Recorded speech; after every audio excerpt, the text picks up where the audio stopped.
One day, the things you loved stop working. The song plays, but it does not move you. The game starts, but it feels empty. The button is pressed, but nothing turns on. At first, you barely notice it. The world does not disappear, it just loses color, slowly. And you keep pretending you can still feel it. You remember being excited by simple things. A sound, a story, a place, a person. Now those feelings seem stored somewhere above you. Close enough to remember, too far to reach. So you blame yourself. You call it laziness. You call it losing passion. But maybe your brain was trained to need too much. Your brain has a threshold for pleasure. When stimulation gets stronger, that threshold rises. Then normal life has to become louder to reach you. And eventually, it cannot reach you at all. The system does not give your mind rest, it feeds it heat. More speed, more shock, more intensity, until your normal pleasures start burning out.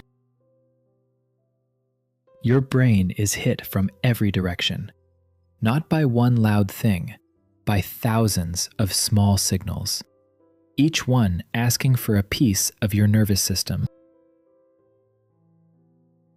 Normal life does not vanish. It just starts looking too small. A real conversation feels quiet. A real moment feels too weak to compete. Your brain was built for danger that ends. A threat appears, then disappears. But modern pressure keeps ringing. After a while, even the alarm becomes background noise. 1 second you are amused, the next second you are anxious, then jealous, angry, curious, tired. Your emotions change faster than your mind can process them. So the brain starts protecting itself. Like a system under too much power, it does not become more sensitive. It shuts down parts that cannot keep up. That is why joy can feel close but unreachable. You can see the thing you used to love. You can remember what it meant, but something inside you does not open. Real life moves slowly. It asks you to wait.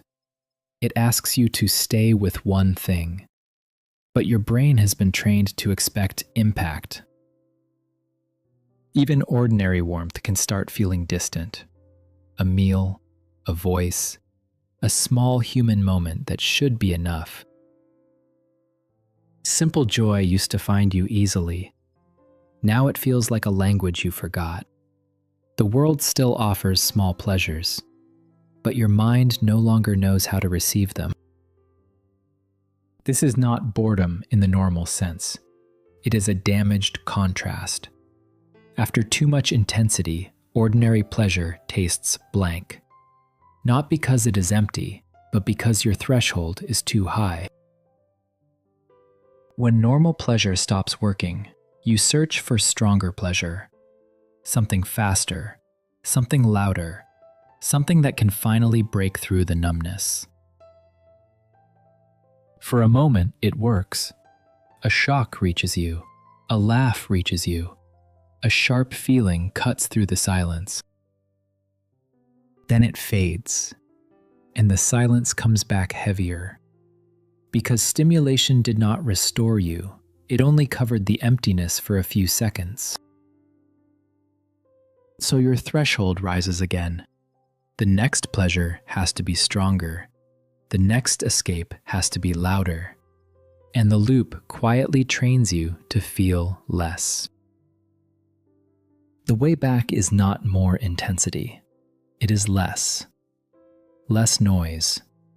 Less demand on your nervous system. At first, it will feel like nothing. A quiet room. A slow breath. A small detail your brain forgot how to notice. But slowly, the threshold comes down. Normal life becomes visible again. Not exciting at first, just real enough to reach you. You start feeling texture again, the weight of a quiet moment, the warmth of a small connection, the strange relief of not needing everything to be intense. Maybe you did not stop caring. Maybe your brain was trained to need too much. And maybe healing begins when ordinary life becomes enough again. Not loud, not perfect, just enough.